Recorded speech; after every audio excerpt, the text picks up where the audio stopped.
Welcome to money management channel. Saturday Sunday holiday அப்படிங்கிறதுனால இந்த video வந்து மார்க்கெட் ஓப்பனிங் அன்னைக்கு ஃப்ரைடே அன்னைக்கே ரெக்கார்ட் பண்ணியாச்சு.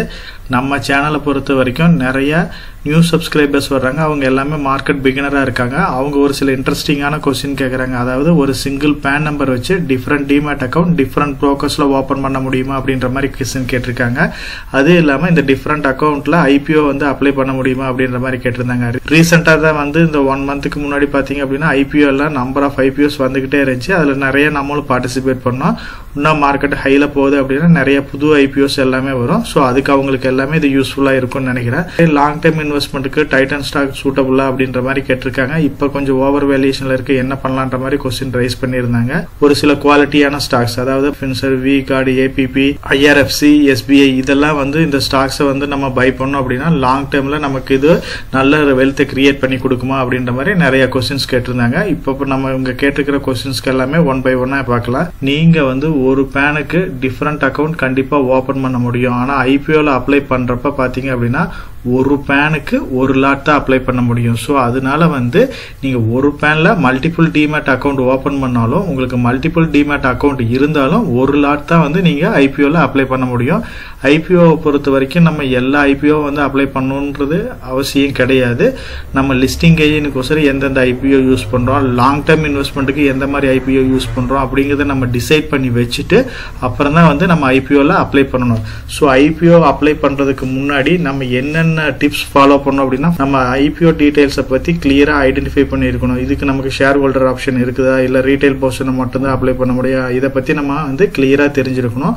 மல்டிபிள் அப்ளிகேஷன்ஸ் வந்து அவாய்ட் பண்ணணும். அதாவது மல்டிபிள் அப்ளிகேஷன் அப்படின்னா இப்போ சொன்ன மாதிரி தான், ஒரு சிங்கிள் பேனுக்கு டிஃப்ரெண்ட் டிமேட் அக்கௌண்ட் இருந்தாலும் நம்ம ஒரு பேனுக்கு ஒரு அப்ளிகேஷன் விதத்துல தான் நம்ம வந்து அப்ளை பண்ணணும்.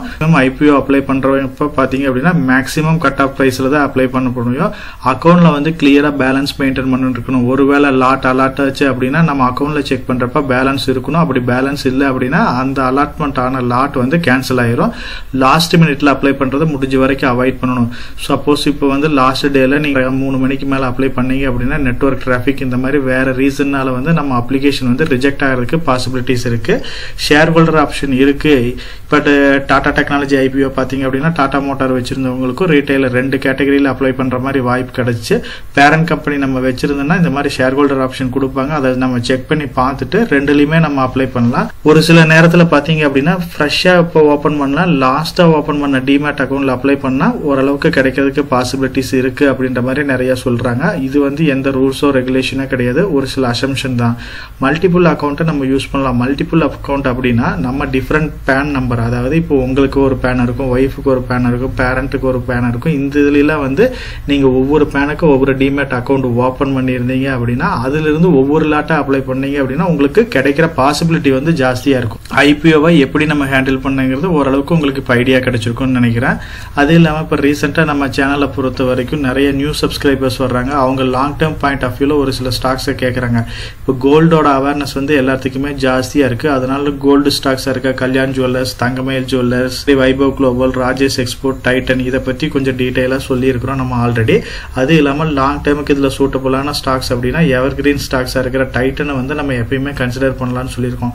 மற்ற கம்பெனிஸ் வந்து ஓரளவுக்கு நல்ல ரிட்டர்னை கொடுத்தாலுமே டைட்டன்ற கம்பெனி பாத்தீங்க அப்படின்னா எவர் கிரீன் தான். ஸோ இதெல்லாம் வந்து கரெக்டான ஒரு டைம் கிடைச்சிச்சு அப்படின்னா அந்த மாதிரி டைம்ல நம்ம இன்வெஸ்ட் பண்ணி வச்சுக்கிட்டோம் அப்படின்னா லாங் டைம்ல நல்ல ஒரு ரிட்டர்னை கொடுக்கும். நெக்ஸ்ட் சப்ஸ்கிரைபர்ஸ் பாத்தீங்க அப்படின்னா ABB, GAIL, IRFC, V guard இதை பத்தி கொஞ்சம் டீடைலா சொல்லுங்க அப்படின்ற மாதிரி கேட்டிருந்தாங்க. இதை லாங் டேர்முக்கு கன்சிடர் பண்ணலாமான்னு சொல்லியிருந்தாங்க. ஸோ என்னோட பாயிண்ட் ஆஃப் வியூல நான் வந்து முடிஞ்ச வரைக்கும் கவர்மெண்ட் செக்டர் கம்பெனிஸை வந்து அவாய்ட் பண்ணுவேன். இப்போ கெயில் ஆகட்டும், ஐஆர்எஃப்சி வந்து நல்லா பர்ஃபார்ம் பண்ணாலும் இது ஒரு ஃபினான்ஷியல் ரிலேட்டட் கம்பெனியா இருந்தாலும் இது பேங்கிங், நான் பேங்கிங்ல, பிரைவேட் செக்டர்ல இதை விட குவாலிட்டியான கம்பெனிஸ் வந்து அட்ராக்டிவான வேல்யூஷன்லயே கிடைக்குது. ஐஆர்எஃப்சி வந்து கொஞ்சம் ஓவர் வேல்யூஷனா இருக்கு. கெயில பொறுத்த வரைக்கும் இது வந்து ஓரளவுக்கு நல்ல கம்பெனி தான். இருந்தாலுமே இவங்க வர்ற ப்ராஃபிட்டை எல்லாமே வந்து டிவிடெண்ட் இந்த மாதிரி இதுல இவங்க வித்ட்ரா பண்றதுனால கம்பெனியோட growth வந்து அந்த அளவுக்கு இருக்காது. ஸ்டாக் அப்ரிசியேஷன் வந்து அந்த அளவுக்கு இருக்காது. இப்ப ரீசெண்டா வந்து பாத்தீங்க அப்படின்னா பப்ளிக் செக்டர்ஸ் எல்லாமே நல்ல ஒரு ரிட்டர்னை கொடுத்திருக்கு. ஸோ ரொம்ப நாள் வந்து பெரிய இம்ப்ரூவ்மெண்ட் இல்லாதனால இப்ப ரீசெண்டா வந்து நல்ல ரேலியை கொடுத்திருக்கு. ஸோ இதே செக்டர்ஸ்ல இதை விட பிரைவேட் செக்டர்ல நல்ல குவாலிட்டியான ஸ்டாக்ஸ் இருக்கிறதுனால அதை ஃபோக்கஸ் பண்ணுங்க. ஐஆர்எஃப்சியை பொறுத்த வரைக்கும் இதோட PE 34 இருக்கு, இண்டஸ்ட்ரி PE வந்து 17 இருக்கு. ஸோ பேங்கிங் ஆகட்டும், நான் பேங்கிங் இதை விட குவாலிட்டியான குவாலிட்டியான கம்பெனிஸ் அட்ராக்டிவான பிரைஸ்லயே பிரைவேட் செக்டர்ல அவைலபிளா இருக்கு. ஸோ அதை நீங்க கன்சிடர் பண்ணலாம். விகார்டை பொறுத்த வரைக்கும் குவாலிட்டியான கம்பெனி தான், ஏபிபியும் குவாலிட்டியான கம்பெனி தான். ஆனா இண்டஸ்ட்ரி பிஏ பொறுத்த வரைக்கும் இது 42 இருக்கு, கம்பெனி பிஏ பொறுத்த வரைக்கும் 67 இருக்கு விகார்டுக்கு. அதே மாதிரி ஏபிபிக்கு வந்து 84 இருக்கு. ரெண்டுமே கொஞ்சம் ஓவர் வேல்யூஷனா இருக்கு. ஸோ இது நல்ல கம்பெனியா இருந்தாலும் வேல்யூஷன் பிரகாரம் கொஞ்சம் காஸ்ட்லியா இருக்கிறதுனால இப்ப நீங்க அவாய்ட் பண்ணலாம். ஸோ இப்ப நம்ம பார்த்திருக்கிற இந்த 4 ஸ்டாக்குமே வந்து கெயிலா ஐஆர்எஃப்சி வந்து நீங்க அதை விட குவாலிட்டியான கம்பெனிஸ் அட்ராக்டிவான பிரைஸ்ல இருக்கிறதுனால அதை கன்சிடர் பண்ணுங்க. விகார்டு ஏபிபியும் கன்சிடர் பண்ணலாம். ஆனா வேல்யூஷன் வைஸ் காஸ்ட்லியா இருக்கு. மார்க்கெட்ல வெயிட் பண்ணி கரெக்டான டைம்ல வந்து என்ட்ரி கொடுக்கலாம். நெக்ஸ்ட் பாத்தீங்க அப்படின்னா ஜியோ ஃபினான்ஷியல் சர்வீசஸ் பத்தி கேட்டிருந்தாங்க. இப்ப ரிசல்ட்ஸ் வந்தது அந்த அளவுக்கு அட்ராக்டிவா இல்ல. ஸோ அதனால வந்து மார்க்கெட்ல வந்து ஒரு பெரிய ரேலி இல்ல, லைட்டா ஒரு கரெக்ஷன் ஆயிருக்கு. ஸோ ஜியோ ஃபினான்ஷியல் சர்வீஸை பொறுத்த வரைக்கும் இவங்களோட பிசினஸ் மாடல் வந்து முதல்ல கிளியரா இல்லாம இருந்துச்சு. இவங்களுக்கு ஒரு பெரிய பிளஸ் அப்படின்னு பார்த்தா ரிலையன்ஸ் குரூப்ல இருக்கிறத பெரிய பிளஸ்ஸா இருந்துச்சு. அது இல்லாம ஆர்ஐஎல் ஒரு குறிப்பிட்ட அளவு ஹோல்டிங் வச்சிருந்தாங்க, அதுல இன்கம் ஜென்ரேட் ஆச்சு. அதர் பிசினஸ் வந்து இப்பதான் ஸ்டெப் பை ஸ்டெப்பா வந்து இம்ப்ரூவ் பண்ணிட்டே இருக்கிறாங்க. ஸோ கூடிய சீக்கிரம் வரப்போற குவார்டர்லில இவங்க எல்லாமே நல்ல ரிசல்ட்ஸ் கொடுக்கிறதுக்கு நிறைய வாய்ப்பு இருக்கு. இப்பதான் பிளாக் ராக்ன்ற ஒரு ஏஎம்சி கூட இப்ப டை அப் போட்டிருக்காங்க. கூடிய சீக்கிரம் இந்தியன் மியூச்சுவல் கம்பெனில இவங்க வர்றதுக்கு நிறைய வாய்ப்பு இருக்கு. இதோட அப்ரூவல் எல்லாமே இப்ப அப்ளை பண்ணிருக்காங்க. கூடிய சீக்கிரம் கிடைக்கிறதுக்கு நிறைய பாசிபிலிட்டிஸ் இருக்கு. இவங்க ஏஎம்சி மட்டும் இல்லாம insurance, equity broker, Reliance retail financial, secured loan, unsecured loan, இந்த மாதிரி நிறைய கஸ்டமருக்கு தேவையான எல்லா லோன்ஸும் ப்ரொவைட் பண்றாங்க. ஸோ அதனால ஃபியூச்சர்ல வந்து இவங்க பஜாஜ் பினான்ஸ்க்கு வந்து ஒரு நல்ல காம்படிட்டரா வர்றதுக்கு வாய்ப்பு இருக்கு. பஜாஜ் பினான்சஸ் ஆகி பஜாஜ் ஃபின்சர்வ், அதுக்கப்புறம் இருக்கிற நான் பேங்கிங் ஃபைனான்ஸ்ல ஒரு பெரிய கம்பெனி அப்படின்னா ஜியோ ஃபினான்ஷியல் சர்வீசஸ். இதோட ஃபியூச்சர் growth நல்லா இருக்கும். இமீடியட்டா எந்த ஒரு ரிட்டர்னையும் கொடுக்காது. நீங்க 4 to 5 years வெயிட் பண்ற மாதிரி இருந்தா இந்த ஸ்டாக்ல வந்து நீங்க இன்வெஸ்ட் பண்ணலாம். மார்க்கெட்ல கரெக்ஷன் ஆகுது அப்படின்னா டெஃபினட்டா வந்து அதை யூஸ் பண்ணிக்கலாம். நம்ம ஜியோ ஃபினான்ஷியல் சர்வீஸை பொறுத்த வரைக்கும் டீடைலாவே டிஸ்கஸ் பண்ணிருக்கோம். ரிலையன்ஸ்ல இருந்து இது ஸ்பிளிட் பண்றப்ப பாத்தீங்க அப்படின்னா 180 இருந்து 210 கிடைச்சிச்சு அப்படின்னா அட்ராக்டிவான பிரைஸ்ல பை பண்ணலாம் அப்படின்னு நம்ம சொன்னோம். அதே மாதிரி 200 அந்த ரேஞ்சுக்கு இந்த ஸ்டாக் வந்துச்சு. அந்த டைம்ல நம்ம பை பண்ணோம். ஒவ்வொரு லெவல் 1ல 25%, லெவல் 2ல ஒரு 25%, லெவல் 3ல ஒரு 50%, இந்த மாதிரி நம்ம ஈஸியா பை பண்ணோம். நல்ல ஒரு அட்ராக்டிவான பிரைஸ்ல பை பண்ணி வச்சிருக்கோம்.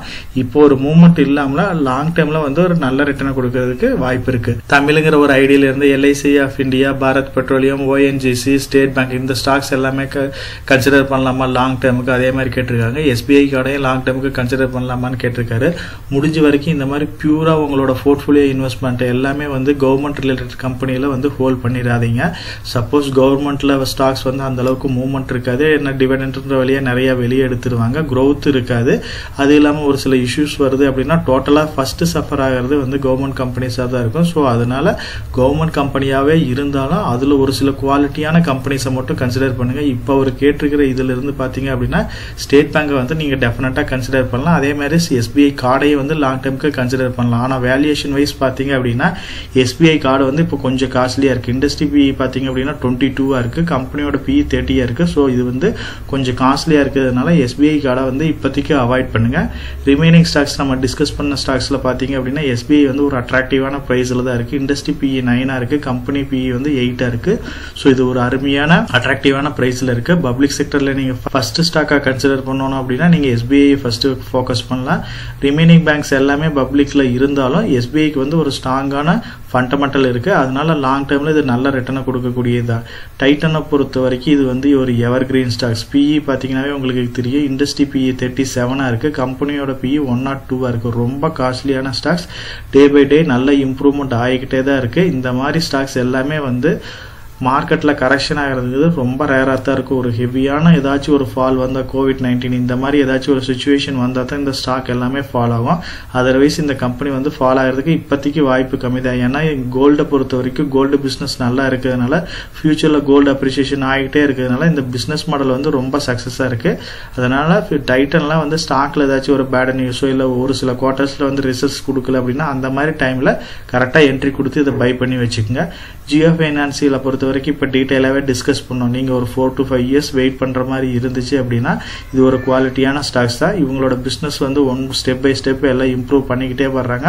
கூடிய சீக்கிரம் வந்து இவங்க அதர் பிஸ்னஸ்லேயும் வந்து நல்ல ரெவன்யூ ஜென்ரேட் பண்ணுறப்ப இந்த கம்பெனியோட ரிசல்ட்ஸ் எல்லாமே நல்லா வர்றதுக்கு வாய்ப்பு இருக்குது. ஸோ இப்போ நம்ம டிஸ்கஸ் பண்ண ஸ்டாக்ஸ், அதாவது SBI, Titan, Jio financial services, இந்த மாதிரி குவாலிட்டியான ஸ்டாக்ஸை நீங்கள் SIP மோடில் கூட கன்சிடர் பண்ணலாம். இல்லை வாய்ப்பு கிடைக்குது, ஏதாச்சும் ஒரு மார்க்கெட்டில் ஹெவியான ஃபால் ஆகுது, இல்லை இண்டிவிஜுவல் ஸ்டாக்ஸில் ஏதாச்சும் ஒரு ஹெவியான ஃபால் ஆகுது அப்படின்னா அந்த மாதிரி டைமில் வந்து லம்சம் மோட்லையும் இன்வெஸ்ட் பண்ணாலும் நமக்கு லாங் டேர்மில் நல்ல ரிட்டர்னை கொடுக்கும். நம்ம சேனலை பொறுத்த வரைக்கும் நம்ம சேனலை வந்து சப்ஸ்கிரைப் பண்ணிட்டு ஒரு 45% பார்க்குறாங்க, சப்ஸ்கிரைப் பண்ணாமல் ஒரு 55% பார்த்துட்டு இருக்கிறாங்க. சப்ஸ்கிரைப் பண்ணாதவங்க நம்ம சேனலை வந்து கொஞ்சம் சப்ஸ்கிரைப் பண்ணி சப்போர்ட் பண்ணுங்க. நம்ம சேனல் மெம்பர் கம்யூனிட்டியில போர்ட்ஃபோலியோ அப்டேட், அதாவது என்னோட போர்ட்ஃபோலியோல என்ன ஸ்டாக் பை பண்றேன், என்ன ஸ்டாக் செல் பண்றேன், என்னென்ன சேஞ்சஸ் பண்ணிட்டு இருக்கேன், இதை பத்தி இன்ஃபர்மேஷன்ஸ் வந்து ஷேர் பண்ணிட்டு இருக்கேன். டெய்லி மார்க்கெட் அப்டேட் வந்து முடிஞ்ச வரைக்கும் போஸ்ட் பண்ணிட்டு இருக்கேன். கார்பரேட்ல என்னென்ன ஈவென்ட் இருக்கு, நம்மளோட இந்திய எக்கனாமியை பத்தி ஒரு சில யூஸ்ஃபுல்லான இன்ஃபர்மேஷன்ஸ் எல்லாமே ஷேர் பண்ணிட்டு இருக்கோம். மெம்பர் கம்யூனிட்டியில ஜாயின் பண்ணி இதை ரெகுலரா ஃபாலோ பண்ணீங்க அப்படின்னா உங்களுக்கு நாலேஜ் இம்ப்ரூவ் ஆகிறது மட்டும் இல்லாம உங்களோட போர்ட்ஃபோலியோவை ஹெல்த்தியா பில்ட் பண்றதுக்கு எல்லா வகையிலையும் சப்போர்ட்டிவா இருக்கும். இப்ப டிஸ்கஸ் பண்ண இன்ஃபர்மேஷன் எல்லாம் உங்களுக்கு யூஸ்ஃபுல்லா இருக்கும்னு நினைக்கிறேன். இந்த வீடியோ உங்களுக்கு யூஸ்ஃபுல்லா இருந்துச்சு அப்படின்னா நம்ம சேனலை வந்து சப்ஸ்கிரைப் பண்ணுங்க, நம்ம வீடியோவை லைக் பண்ணுங்க, ஷேர் பண்ணுங்க. கமெண்ட் செக்ஷன் ஓப்பனா தான் இருக்கு. சோ இந்த வீடியோ பத்தி உங்களோட ஒப்பீனியன் என்ன, இதுல என்னென்ன டவுட்ஸ் இருக்கு அப்படின்னு நீங்க கமெண்ட் செக்ஷன்ல போஸ்ட் பண்ணீங்க அப்படின்னா உங்களுக்கு மட்டும் இல்லாம நம்ம வியூவர்ஸ் எல்லாத்துக்குமே நல்ல ஒரு சப்போர்ட்டிவா இருக்கும். நான் ஒரு செபி ரிஜிஸ்டர்ட் அட்வைசர் கிடையாதுங்க. நம்ம சேனலில் போடுற வீடியோக்கள் எல்லாமே வந்து பார்த்தீங்கன்னா எஜுகேஷனல் ஆர் இன்ஃபர்மேஷன் பர்பஸ்க்கோசரம் போஸ்ட் பண்ணுற வீடியோக்கள் தாங்க. இன்வெஸ்ட்மெண்ட்னா கண்டிப்பாக ரிஸ்க் இருக்கும். அதனால நீங்கள் உங்கள் ஃபினான்ஷியல் அட்வைசர்கிட்ட டிஸ்கஸ் பண்ணியோ இல்லை நீங்களா ஓன் டிசிஷன் எடுத்தோ இன்வெஸ்ட் பண்ணுங்கள்.